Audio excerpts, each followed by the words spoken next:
జై శ్రీమన్నారాయణ. ఆపదాపహర్తారం దాతారం సర్వసంపదాం లోకాభిరామం శ్రీరామం భూయో భూయో నమామ్యహం. మనోజవం మార్తుల వేగం జితేంద్రియం బుద్ధిమతావృష్టం వాతాత్వజం వానరయూధముఖ్యం శ్రీరామదూతం శిరసా నమామి. బుద్ధిర్బలం శోధైర్యం నిర్భయత్వ అమరోగత అజాఢ్యం వాక్పటత్వం చ హనుమతు స్మరణాత్ భవేత్. మనం ఇప్పుడు ఈ వీడియోలో జూన్ 7వ తారీఖు నుంచి 22వ తారీఖు వరకు బుధుడు గురువు కలిసి ఒకే రాశిలో స్థితి చెంది ఉన్నారు. అంటే ఏ రాశి అది?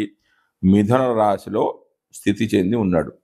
అలా స్థితి చెంది ఉన్నప్పుడు ద్వాదశ రాశుల వారికి ఫలితాలు ఏ విధంగా ఉంటాయి అన్నది తెలుసుకునే ప్రయత్నం చేద్దాం. సహజంగా బుధుడు శుభగ్రహాలతో కలిస్తే శుభుడు, పాపగ్రహాలతో కలిస్తే పాపి. ఇక బుధుడు గురువుతో కలవడం వల్ల శుభుడే. కానీ ద్వాదశ లగ్నాల్లో కొన్ని లగ్నాలకు శుభుడు, కొన్ని లగ్నాలకు పాపి, కొన్ని లగ్నాలకు సముడు. అంతేకాకుండా బుధుడు తన స్వక్షేత్రంలో స్థితి చెంది ఉన్నాడు. గురువుకి ఇది శత్రుక్షేత్రం కాబట్టి ద్వాదశ రాశుల వారికి లేదా ద్వాదశ లగ్నాల వారికి బుధ గురువులు కలిసి ఉన్నప్పుడు ఫలితాలు ఏ విధంగా ఉంటాయి అన్నది మనం ఇప్పుడు ఈ వీడియోలో తెలుసుకుందాం. అసలు బుధుడు అంటే ఏమిటి, బుధుడి యొక్క కారకత్వాలు ఏమిటి, గురుడి యొక్క కారకత్వాలు ఏమిటి అనేది తెలుసుకుందాం. బుధ కారకత్వాలు: వాక్కర్మ విద్య వినయో వివేకో మిత్రం సగోత్రం గణితం శృతీచ్చ విద్వాన్ సుచిరమాతల సంతతిచ్చ శిల్పీ కసానో మృదువాక్ త్రిదోష వాణిజ్య దుస్వప్న సమాన పుంసో వేదాంత మాతామహ యంత్ర మంత్ర వాయీభయో నర్తన కోశ సౌమ్య వాయువ్యకాష్ట ప్రియగోపురేజ్యాత్ అంటారంటే ఈ బుధుడు వాక్కారకుడు, విద్యకు కూడా కారకుడు, వినయానికి అంటే సౌమ్యంగా మాట్లాడడానికి, వివేకం అంటే ఆలోచనకు, మిత్రుడు, సగోత్రుడు గణిత శాస్త్రం అంటే మ్యాథ్స్ టీచర్. అంటే బుధుడు బాగా ఉన్నప్పుడు వీళ్ళు మ్యాథ్స్ టీచర్స్, మ్యాథ్స్ లెక్చరర్స్ కావడానికి అవకాశం ఉంది. వేదం, పాండిత్యం, పవిత్రత, మేనమామ, సంతానము, శిల్పి, కళాకారుడు, బంగారం మొదలైనవి గిట్టు పెట్టడము, మెత్తని మాట, వాత పిత్త కఫ సమప్రకృతి, వ్యాపారానికి కూడా కారకుడు బుధుడు, దుస్వప్నము, శాంతి, నపుంసకుడు, వేదాంతము, మాతామహుడు అంటే తల్లి యొక్క తండ్రి, యంత్రాలు, మంత్రాలు, గుర్రము, భయము, నృత్యము, కోశాగారము, సౌమ్యత, వాయుమందు ప్రీతి, గోపురాలు బుధ కారకత్వానికి చెందినవిగా చెప్తారు. ఇంకా కావ్య కౌశలం అంటే కవితలు రాయడం, పుస్తకాలు రాయడం, రచనలు చేయడం, రసికత, జ్యోతిష్యం, తీర్థయాత్రలు, నాభి, ఆంధ్ర భాషా జ్ఞానం అంటే తెలుగు భాష మీద పరిజ్ఞానం, పక్షి భాషాది జ్ఞానం మొదలైనవి ఉత్తర కాలామృతంలో విశేషంగా చెప్పడం జరిగింది. ఈ కారకత్వాల మీద బుధుడి యొక్క ఆధిపత్యం అనేది ఉంటుంది. అంటే ఈ లక్షణాలు ఉన్నాయంటే వారి జాతకంలో బుధుడు చాలా మంచి స్థానంలో ఉన్నాడు అని చెప్పవచ్చు. ఇక గురువు యొక్క కారకత్వాలు: సంతాన సౌఖ్యం వటనే పటుత్వం శరీర పుష్ఠీర్ద వినంతనూజ జ్ఞానం మతిస్తంత్ర విచార భూప వినోద వేదార్థ విదోంగ వీర్యం తురంగ సౌఖ్యం స్వగురు స్వకర్మ సింహాసనం గోరద వృద్ధ విప్ర శమీకరాభూషణ సత్యమేదో మీమాంస తీర్థాని యశ సురేఖ్యాత్ అన్నారు. అంటే వీటి యొక్క అర్థం ఏంటంటే సంతాన సౌఖ్యం అంటే సంతానానికి కారకుడు గురుడు, వక్తృత్వం అంటే రచన చేయడం, శరీర పుష్టి అంటే శరీరం బలంగా ఉండడం, ధనానికి కారకుడు కూడా గురువే, పుత్రులు జాతకంలో గురువు బలంగా ఉంటే వారికి పురుష సంతానం అనేది కలుగుతుంది. అంటే పురుష సంతానానికి రవి కుజ గురువులు కారకులు, స్త్రీ సంతానానికి అయితే చంద్రుడు శుక్రుడు కారకులు, వీళ్ళు కారకులు అన్నమాట. జ్ఞానం, బుద్ధి, తంత్ర విచారణ, రాజ సమానత్వం అంటే ప్రభుత్వ ఉద్యోగము, వీటికి వినోద ప్రీతి, వినోదం అంటే ప్రీతి, వేదార్థ జ్ఞానం, శరీర బలము, గుర్రాలు, గురువు, తండ్రి నుంచి వచ్చే వృత్తి విద్య, సింహాసనం అంటే మంచి అధికారం, గోవులు, రథాలు, వృద్ధత్వం, బ్రాహ్మణుడు, బంగారు ఆభరణాలు, సత్వగుణం, మీమాంస జ్ఞానం అంటే ఒక విషయం గురించి చర్చించడం, తర్కము, జ్యోతిష్యము.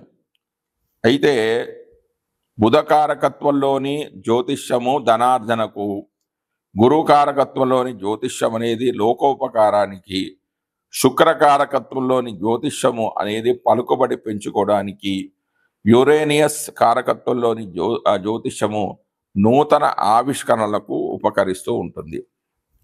ఉదర రోగాలు, పెద్దన్న, తపస్సు, రాజగౌరవం, శివోపాసన, వాత కఫ ప్రకృతి మొదలైనవి ఉత్తర కాలామృతంలో చెప్పబడ్డాయి. ఇవి బుధకారకత్వాలు, గురుకారకత్వాలు. ఇప్పుడు వీళ్ళిద్దరూ కలిసి ద్వాదశ రాశిలో అంటే సహజ రాశిచక్రంలో 3వ స్థానమైన అంటే మిథున రాశిలో ఉన్నప్పుడు ద్వాదశ రాశుల వారికి ఫలితాలు ఏ విధంగా ఉంటాయి అనేది మనం ఇప్పుడు తెలుసుకుందాం. మనం ఇప్పుడు ఈ వీడియోలో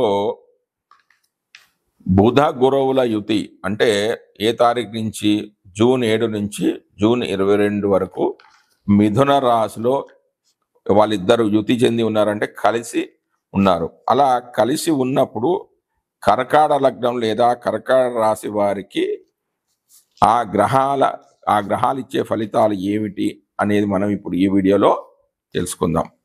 కర్కాట లగ్నం లేదా కర్కాట రాశి వారికి బుధుడు తృతీయ వ్యయాధిపతి, పాపి, గురుడు షష్టమ భాగ్యాధిపతి. అంటే భాగ్యస్థానంలో శుభగ్రహానికి ఆధిపత్యం ఉంది కాబట్టి, శుభస్థానాధిపతి కాబట్టి, భాగ్యాధిపతి కాబట్టి గురుడు శుభాన్ని కలిగజేస్తాడు. గురుడు యోగకారకుడు కావడం చేత 12లో అంతగా ఇబ్బందులు అనేవి ఉండవు. అంటే 9వ స్థానంలో శుభ ఫలితాలు ఇస్తున్నాడు కాబట్టి దాంతోపాటు ఏ స్థానానికి కూడా ఆధిపత్యం ఉంది కాబట్టి 12వ స్థానానికి కూడా అధిపతి కాబట్టి ఆ 12వ స్థానంలో ఉన్న ఏమన్నా దోషాలు ఏమన్నా ఉంటే వాటిని కూడా తగ్గిస్తాడు. చంద్రుడికి బుధుడు మిత్రుడు కావున 12వ స్థానంలో ఉన్న అంతగా చెడు ఫలితాలు అనేవి ఉండవు. గురుడు చంద్రుడికి సముడు, ఈ లగ్నానికి శుభుడు కావున గోచారిత్యా వ్యయంలో ఉన్న సామాన్యంగా ఫలితాలు ఉంటాయి. మిశ్రమ ఫలితాలు ఉండే అవకాశాలు ఉన్నాయి. శుభకార్యాలకే అవేంటి ఆ ఫలితాలు ఏంటంటే శుభకార్యాలకే డబ్బులు ఖర్చు చేస్తారు, విలువైన వస్తువులను అమ్మడం అనేది కూడా జరుగుతుంది. స్థాన నాశనం అంటే వారు ఉన్న స్థానం నుంచి వేరే చోటికి వెళ్ళే అవకాశాలు ఉన్నాయి. అంటే స్థాన నాశనం అంటే విదేశీ ప్రయాణాలు ఉండవచ్చు, కుటుంబానికి దూరంగా ఉండవలసి రావచ్చు, అనారోగ్యము, వృధాగా ప్రయాణాలు ఉంటాయి, అభిప్రాయ భేదాలు వచ్చే అవకాశం కూడా ఉంది, బంధువులతో తగాదాలు ఏర్పడవచ్చు, పిత్రార్జితం అంటే తండ్రి ద్వారా వచ్చిన ఆస్తి మొత్తం తరిగిపోయే అవకాశం ఉంది, తీర్థయాత్రలు చేస్తారు, వాటి గురించి డబ్బులు ఖర్చు చేసే అవకాశం కూడా ఉంది. జై శ్రీమన్నారాయణ. జాతకంలో అంటే లగ్నాత్ కానీ గోచార వచాత్ కానీ బుధుడు దుస్థానంలో కానీ నీచ స్థానంలో కానీ ఉన్నప్పుడు బుధగ్రహ జనిత దోష నివారణ కోసం ఈ కింద చెప్పిన వస్తువులు శ్రేయస్కరమైన అంటే వీటిని దానం చేస్తే మంచి ఫలితాలు అనేవి వస్తాయి. అవేంటి? రత్నము, బంగారము, పచ్చ, దీనే మరకతమని అంటారు. పచ్చని వస్త్రము, కంచుతో తయారు చేయబడిన పాత్ర, ఏనుగు దంతము, పగడము, పెసలు, సర్వపుష్పాలు అంటే అన్ని రకాల పువ్వులు, కర్పూరం, వివిధ ఫలాలు, తులసి చెట్లు, షడ్షోపేతమైన భోజనము, ముతక పంచదార, ఈ వస్తువులను బుధవారం ఉదయము బ్రాహ్మణులకు దానం చేయాలి. శక్తానుసారంగా కొన్ని వారాలు ఇందులో కొన్ని వస్తువులైనను దానం అనేది చేయవచ్చు. ఈ వస్తువులే కాకుండా నీళ్లలో ఆవు పేడ, అక్షతలు, పండ్లు, తేనె కలిపి సువర్ణ అంగుళీకము అంటే బంగారపు ఉంగరము మరియు ముచ్చపుటు ఉంగరము చేతికి ధరించి ఆ చేతితో ఆ జలం అంతటినీ బాగా కలిపి అంటే ఆవు పేడను తక్కువ మోతాదులో వేయాలి. ఆ నీటిని కాచి అంటే వేడి చేసి ఆ నీటితో స్నానం చేయటం వలన బుధుని ద్వారా జనించిన బాధలకు సత్వరము ఉపశమనం అనేది లభిస్తుందంటే బుధుడి యొక్క దోషాలు అనేవి తొలగిపోతాయి. దాని తర్వాత గురుడు యొక్క పరిహారాలు. గురువునికి సంబంధించిన దానం చేయవలసిన వస్తువులు ఈ దిగువ తెలుపబడ్డాయి. ఈ విధంగా ఉన్నాయి. పుష్యరాగం అంటే కనక పుష్యరాగము, బంగారము, భూమి, ఉప్పు, పంచదార, పసుపు, నెయ్యి, శనగలు మొదలైనవి, మరియు చిత్రాన్నం అంటే పులిహోర, తేనె, గొడుగు, పుస్తకము, పసుపు వస్తువు, పసుపు రంగు పువ్వులు, పసుపు రంగు పండు, కంచు పాత్ర మొదలైన వాటిని గురువారం నాడు ప్రాతకాలంలో బ్రాహ్మణులకు దానం చేయవలెను. ఈ విధంగా శక్తానుసారం కొన్ని పర్యాయాలు దానం చేసినట్లయితే గురుగ్రహ శాంతి అనేది కలుగుతూ ఉంటుంది. స్థాన విధి.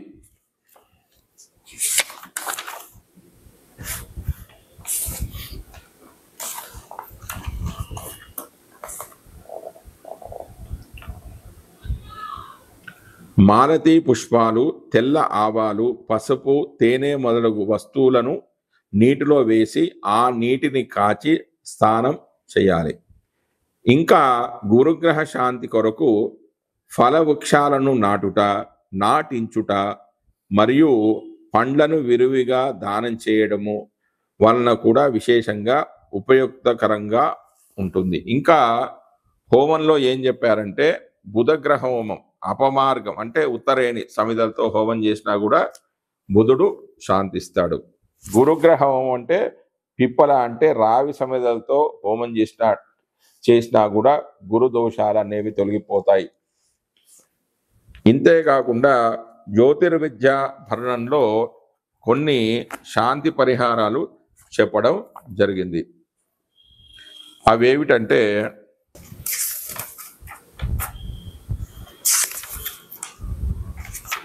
బుధ శాంతి స్థానం. హేమ అంటే నాగకేసరము, మూలం అంటే పుష్కర మూలము, పేలాలు, వీటిని వరి పేలాలు అంటారు. ముత్యాలు, గోరోచనం అంటే బలిసిన ఎద్దుల పిత్తకోశంలో ఉండు పసుపు పచ్చని ఉండ, తేనె, పంచగవ్యం, ఇవన్నీ కూడా కలిపిన నీటితో స్నానం చేయవలను. బుధ దోషం అనేది తొలగిపోవును. తర్వాత గురు శాంతి స్థానము. బృహస్పతి అశుభ స్థానములో ఉన్నప్పుడు, బృహస్పతి అంటే గురువు, అశుభ స్థానంలో ఉన్నప్పుడు తెల్ల ఆవాలు, ఎస్టి మధుకము, నీరు, మల్లె చిగురాకులు, మల్లె పూలు, యూధి అణువులు అంటే మల్లెలో చాలా రకాలు ఉన్నాయి. హిందూలో జుమి చమేలి అంటారు దీన్ని. వీటితో స్నానం చేసినచో రోగాలనేవి తొలగిపోతాయి. జై శ్రీమన్నారాయణ.